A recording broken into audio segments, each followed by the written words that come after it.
దేవుని ఘనమైన నామమునకు స్తోత్రములు. ఈ వాగ్దానం వింటున్న మీకందరికీ మన ప్రభువును ప్రియరక్షకుడైన యేసుక్రీస్తు నామములో శుభములు, మా హృదయపూర్వకమైన వందనములు తెలియచేస్తున్నాం. ఈరోజు దేవుని వాగ్దానం రూతు గ్రంథం 2వ అధ్యాయము 12వ వచనం. యెహోవా నీవు చేసిన దానికి ప్రతిఫలమిచ్చును. ఈ మంచి వాగ్దానం మన మంచి దేవుడు మన అందరి వెనుకనిలో నెరవేర్చునుగాక. ఆమేన్. ప్రియ దైవ జనాంగమా, ఈ వాగ్దానం వింటున్న మీ అందరికీ మన మంచి దేవుడు మంచి ప్రతిఫలాలు ఆయన ఇవ్వబోతున్నాడు. ఎందుకంటే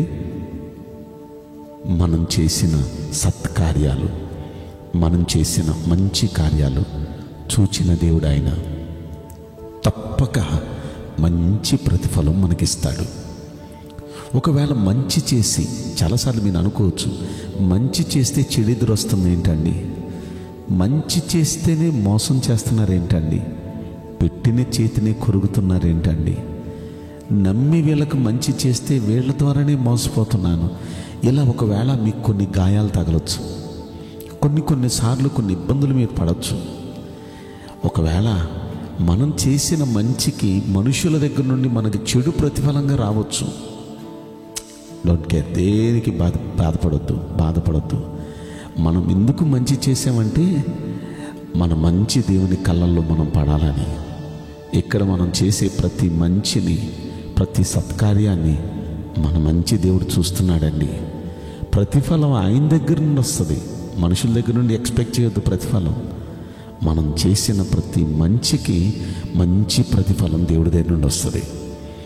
ఎవరైనా మిమ్మల్ని బాధ పెట్టారు, ఎవరైనా మీరు చేసిన మంచికి తిరిగి మీకు చెడు చేశారు, వాళ్ళకి మీరు చెడు చేయాలనుకోవద్దు. వదిలేయండి, దేవుడికి వదిలేయండి, దేవుడు చూసుకుంటాడు. ఎందుకంటే కొరింథీయులకు రాసిన 2వ పత్రికలో 5వ అధ్యాయంలో 10వ వచనంలో ఈ చక్కని మాట రాయబడి ఉంది. దేహంతో జరిగించిన క్రియ అది మంచిదే కానీ చెడ్డదే కానీ, జరిగించిన ప్రతి క్రియకు ఈ భూమి మీద మనం ప్రతిఫలం పొందుతామంట, ఖచ్చితంగా పొందుతాం. కనుక ఎవరైనా మీరు చేసిన దానికి మీరు ద్వారా మేలు పొంది మీకు చెడు చేశారనుకోండి, వాళ్ళకి ఇవ్వాల్సిన ప్రతిఫలం దేవుడు వాళ్ళకి ఇస్తాడు. మీరు చేసిన మంచికి ప్రతిఫలం మీకు ఇస్తాడు దేవుడు. కనుక మన వల్ల ఎవ్వరికీ చెడు జరగకుండా చూసుకోండి. మీ వల్ల జరిగితే అందరికీ మంచి జరగాలి, లేకపోతే మనం చేతులు ముడిచి కూర్చుందాం. మనం ఎవ్వరికీ చెడు చేయొద్దు, చెడు జరగాలని కూడా మనసులో అనుకోవద్దు. ఎందుకంటే మనం అందరికీ మంచి చేసే యాటిట్యూడ్లోనే ఉందాం.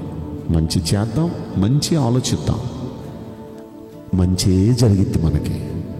ఒకవేళ మనుషులు చెడు చేయాలని వాళ్ళ పన్నాగాలు పన్ని ఏదైనా చెడు చేసి ఉండొచ్చేమో, కానీ మన దేవుడు మనకి మంచి, ఆయన దగ్గర నుండి మంచి ప్రతిఫలం మనకు వస్తుంది. ఇది మాత్రం పక్కా నమ్మండి. ఇక్కడ ఈ రూతు గ్రంథంలో సందర్భం ఏంటంటే, ఈ ఆల్రెడీ జీవితంలో దెబ్బతినేసింది రూతు. వాళ్ళ అత్త నయోమి కూడా దెబ్బతినేసింది. నయోమి ఆమె చేసిన తిక్కల పని వల్ల దేవుణ్ణి వదిలేసి, దేవుడి దగ్గర నుండి తన భర్తను తీసుకొని, తన పిల్లలను తీసుకొని దూరానికి మోయాబు దేశం వెళ్ళిపోయింది. దేవుని ఉండమన్న బెత్లెహేము వదిలిపెట్టి ఇప్పుడు మోయాబు వెళ్ళిపోయి ఆ మోయాబులో కాపురం ఉంటుంది. భర్త చనిపోయాడు. నాకంటూ ఒక అండ కావాలి కదా, నా కొడుకులు ఇద్దరికి ఇక్కడున్న వాళ్ళని పెళ్లి చేద్దామని అక్కడ 2 అమ్మాయిలను చూసి, మంచి ఆస్తి ఉండి మంచి పలుకుబడి ఉన్న వాళ్ళిద్దరిని చూసి చక్కగా ఆ 2 పిల్లలకు పెళ్ళిళ్ళు చేసింది. పెళ్ళైన కొన్నాళ్ళకి పెద్ద కొడుకు చచ్చిపోయాడు, మరి కొన్నాళ్ళకి 2వ కొడుకు చచ్చిపోయాడు. 4 వచ్చారు, 4లో 3 చచ్చిపోయారు. భర్త చనిపోయాడు, 2 కొడుకులు చచ్చిపోయారు. ఈ ఒంటరిది అయిపోయింది. ఈమెతో పాటు ఇంకొక 2 కోడళ్ళు, వాళ్ళు కూడా అదే పరిస్థితి. ఈమంటే పెద్ద వయసు, వాళ్ళిద్దరూ చిన్న వయసులోనే భర్తలను కోల్పోయారు. ఈ రూతు 2వ కోడలు చిన్న వయసులోనే భర్తను కోల్పోయింది. ఎంత వేదన, ఎంత బాధ. ఇప్పుడు ఆమె ఏమందంటే, అమ్మలారా, మనం కోల్పోయి ఉన్నాం, బాధలో ఉన్నాం, నా పుట్టింటికి నేను వెళ్ళిపోతాను, మీ పుట్టింటికి మీరు వెళ్ళిపోండి, మీకు నేను ఇబ్బంది పెట్టను అంటే పెద్ద కోళ్ళు వెళ్ళిపోయింది అలాగే అత్తయ్య అని. ఇక రెండో కోళ్ళు ఏమంటుందంటే, నిన్ను వదిలిపెట్టి వెళ్ళటమా, ఎందుకు కలిపాడో నీతో నాకు ఈ బంధాన్ని దేవుడు. ఉండటానికి నాకు తల్లిదండ్రులు ఉన్నారు, ఉండటానికి నాకు అన్నదమ్ములు అందరూ ఉన్నారు, కానీ లేదు నీ ఇంటితో నాకు ఈ బంధం కలిపాడు, నీకు మాత్రం ఎవరున్నారు అత్తయ్య, నీకు నేను తోడుగా ఉంటాను, నీ మంచి చెడ్డలు నేను చూసుకుంటాను అంటూ ఆ అత్తతో పాటు అలాగే ఉండిపోయింది. అత్తతో పాటు అక్కడికి వెళ్ళిపోయింది ఆ పుట్టింటికి. కష్టమైన నష్టమైన ఎలాంటి పరిస్థితి అయినా అత్త నీతోనే ఉంటాను, నీ మంచి చెడ్డలన్నీ చూసుకుంటానని. అత్త మంచి చెడ్డలు చూసుకుంటానికి చిన్న వయసు, నాది యవ్వన వయసు, ఈ వయసులో నేను వెళ్ళి నేను పరిగేరుకుని రావటం ఏంటి, ఈ వయసులో నేను కష్టపడటం ఏంటి, ఈ వయసులో నేను బయటికి వెళ్ళి ఒంటరిగా ఏదైనా చేస్తే ఎవరైనా నన్ను ఏమైనా చేస్తే, ఈ విధంగా ఆలోచించలా. అత్తని ఇంట్లో ఉంచింది. నువ్వు ఇంట్లో ఉండత్తా, నేను వెళ్ళి నీకు కావాల్సినవన్నీ నేను తీసుకొని వస్తాను, నీకు భోజనం పెడతాను, నీకు మంచి చెడ్లన్నీ చూసుకుంటానని అత్తకి ఎంతో ప్రేమ చూపిస్తుంది. ఈమె వెళ్ళి పరిగెనుకొని వస్తుంది. ఇది ఎవరి కళ్ళల్లో పడిందంటే, అక్కడ ఒక గొప్ప ఆస్తిపరుడు ఉన్నాడు, ఆయనకి 100 ఎకరాలు ఉన్నాయి, ఆయన పేరు బోయోజు. ఈ బోయోజు కంట్లో పడింది ఇవి. ఎప్పుడైతే కంట్లో పడిందో, ఎవరమ్మా నువ్వు? నేను పలానా అండి. ఎక్కడమ్మా నువ్వు? పలానా చోటండి. ఏంటమ్మా నీ పరిస్థితి, ఈ వయసులోనే నువ్వు ఇలా వచ్చి పరిగెడుతున్నావు ఏంటమ్మా? ఇదండి నా పరిస్థితి, మా అత్తయ్యని చూసుకోవాలి కదా. ఈ పరిస్థితులు, ఈ మాటలు వినంగానే వెంటనే ఆయన స్పందించాడు. అమ్మా, నువ్వు చేసిన దానికి తప్పక దేవుడు నీకు ప్రతిఫలం ఇస్తాడమ్మా, మంచి కార్యం చేస్తున్నావమ్మా, ప్రతిఫలం ఇస్తాడు. అందులోకి నువ్వు ఇప్పుడు ఎవరి దగ్గరకు వచ్చావో చెప్పనా? బెత్లెహేంలోకి వచ్చావంటే ఇజ్రాయేలీయుల దేవుడైన యెహోవా రెక్కల కింద ఉండినట్లుగా నువ్వు వచ్చావు, సురక్షితంగా ఉంటావమ్మా, ఆయన నీకు సంపూర్ణ బహుమానం ఇస్తాడమ్మా అన్నాడండి. నిజంగా నువ్వు జాగ్రత్తగా నమ్మకంగా ఇక్కడే ఉండమ్మా, నువ్వు నమ్మకంగా ఈ పొలంలో పరిగెరుకో. తన వాళ్ళందరికీ చెప్పాడు, అరే ఈమె జోలికి ఎవరు వెళ్ళొద్దు, ఈమెను పరిగెరుకొనివ్వండి, ఈమెకు కావాల్సింది ఇంకొంచెం ఎక్కువే వదలండి, ఈమెను ఎవ్వరు బాధ పెట్టొద్దు, కష్టం అంటే ఆమెను ఆదుకోండి అని అందరికీ చెప్పాడు. ఆ పని వాళ్ళంతా కూడా మంచిగా చూసుకుంటున్నారు ఆమె.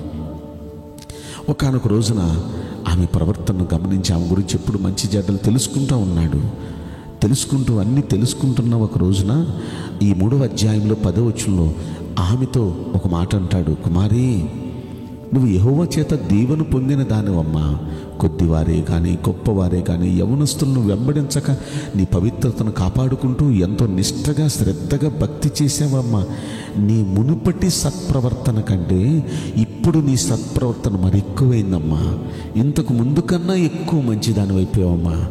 నువ్వు నాకు ముందు పరిచయం అయినప్పుడు నిన్ను చూచాను, నీ గురించి నేను ఎంక్వైరీ చేస్తూ నేను వింటున్నాను, అప్పటికంటే ఇప్పుడు నువ్వు ఎంతో మంచిదానివి, చాలా మంచి కార్యాలు చేస్తున్నావు, భయపడొద్దమ్మా, నువ్వు చెప్పిందంతా నీకు చేస్తా, అంత మాత్రమే కాదు, భయపడొద్దమ్మా, నేను నిన్ను విడిపిస్తానమ్మా ఈ కష్టాల నుండి, ఈ బాధల నుండి అని చెప్పి ఆమెను వివాహం ఆడాడండి ఆయన.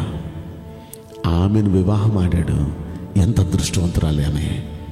ఆ దేశం మొత్తంలోనే కోటీశ్వరుడు, 100 ఎకరాలని ఆ ఆసామి బోయోజుకి ఈమె భార్య అయింది.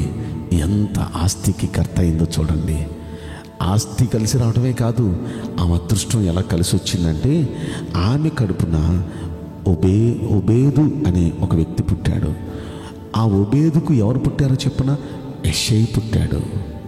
యెషైకి ఎవరు పుట్టారో చెప్పన? దావీదు పుట్టాడు. ఆమె గర్భంలో నుండి రాజులు పుట్టారండి. రాజులు పుట్టడమే గొప్ప అని మనం అనుకుంటే, రాజులు మాత్రమే కాదు, ఆ దావీదుకు కుమారుడు ఎవరో చెప్పన? మన ప్రభువైన యేసయ్య. మత్తయి సువార్త 1వ అధ్యాయం 1వ వచనంలో మనం చదువుకున్నాం కదా, అబ్రహాము కుమారుడగు దావీదు కుమారుడైన యేసుక్రీస్తు అని మనం చదువుకున్నాం. అంటే యేసుక్రీస్తు తల్లుల జాబితాలోకి ఆమె చేరిపోయిందండి. ఆమె గర్భంలో నుండి రాజులు రావటమే కాదు, యేసుక్రీస్తు కూడా ఆమె సంతానంలోనికే వచ్చిందండి. ఎంత అదృష్టం! ఆమె అదృష్టం ఎలా కలిసి వచ్చిందో చూడండి. అంటే ఆమె చేసిన మంచికి ఎంత మంచి ప్రతిఫలం దేవుడిచ్చాడో చూడండి. ఈ రోజున మీలో కొంతమంది మంచి చేసి చెడు ఎదుర్కొంటున్నారా? దెబ్బతిన్నారా? ధైర్యంగా ఉండడారా? కొద్ది రోజులు, ఇది మంచి రోజులు వస్తాయి. మంచి ప్రతిఫలం దేవుడు మీకు ఇవ్వబోతున్నాడు. ఇదిగో ఈ రూతుకి ఎంత మంచి ప్రతిఫలం ఇచ్చాడో మీరు చూశారుగా. రూతుకి చేసిన దేవుడే మనకు కూడా చేస్తాడు. అయితే ఒక్క మాట, ఇంతకుముందు ఎంత మంచిగా ఎంత చక్కగా మీరున్నారో అదే మంచితనం ఇంకా ఎక్కువైతే, అదే భక్తి, అదే ప్రార్థన, అదే మంచితనం ఇంకా ఎక్కువగా ఉండండి. దేవుడు తప్పక మీరు చేసిన మంచి అన్నిటికీ మంచి ప్రతిఫలం ఇవ్వబోతున్నాడు. వాగ్దానం వింటున్న మీ అందరి కుటుంబాలకు మంచి చేయబోతున్నాడు. మంచి దేవుడు మనందరికీ మంచి చేయునుగాక. ఆమేన్. నేను మీకోసం ప్రార్థన చేయబోతున్నాను. పరిశుద్ధుడా, ప్రేమగల యేసురాజా, మీ పరిశుద్ధ బంగారు పవిత్రమైన నామమునకు నిండు మనసుతో కోట్ల కొలదిగా స్తుతులు స్తోత్రములు వందనాలు చెల్లిస్తున్నాం. ఈ వాగ్దానం వింటున్న ప్రియులు, మేము మంచి చేస్తే మాకెందుకు ఇలా జరుగుతుందని వేదనలో ఉన్నారు తండ్రి. అయ్యా, వారు చేసిన మంచికి ఖచ్చితంగా నువ్వు మంచి ప్రతిఫలం ఇవ్వబోతున్నారయ్యా. ఎందుకంటే మేము చేసే ప్రతి మంచిని చూస్తున్న దేవుడివి, మంచి ప్రతిఫలం మీరు సిద్ధం చేశారు, మాకు ఇవ్వబోతున్నారు. అందులోకి మీకు స్తోత్రం. వాగ్దానం వింటున్న ప్రతి కుటుంబంలో మంచి దేవ, మంచి కార్యాలు జరిగించి వారిని ఆనందపరచమని ఈ కొద్ది మనవులు నజరుడైన యేసుక్రీస్తు ప్రశస్తమైన నామంలో మిక్కిలి వినయముతో ప్రార్థించి బ్రతిమలాడి వేడుకుంటున్నాం ప్రియ పరలోకపు తండ్రి. ఆమేన్. May God bless you all. Thank you.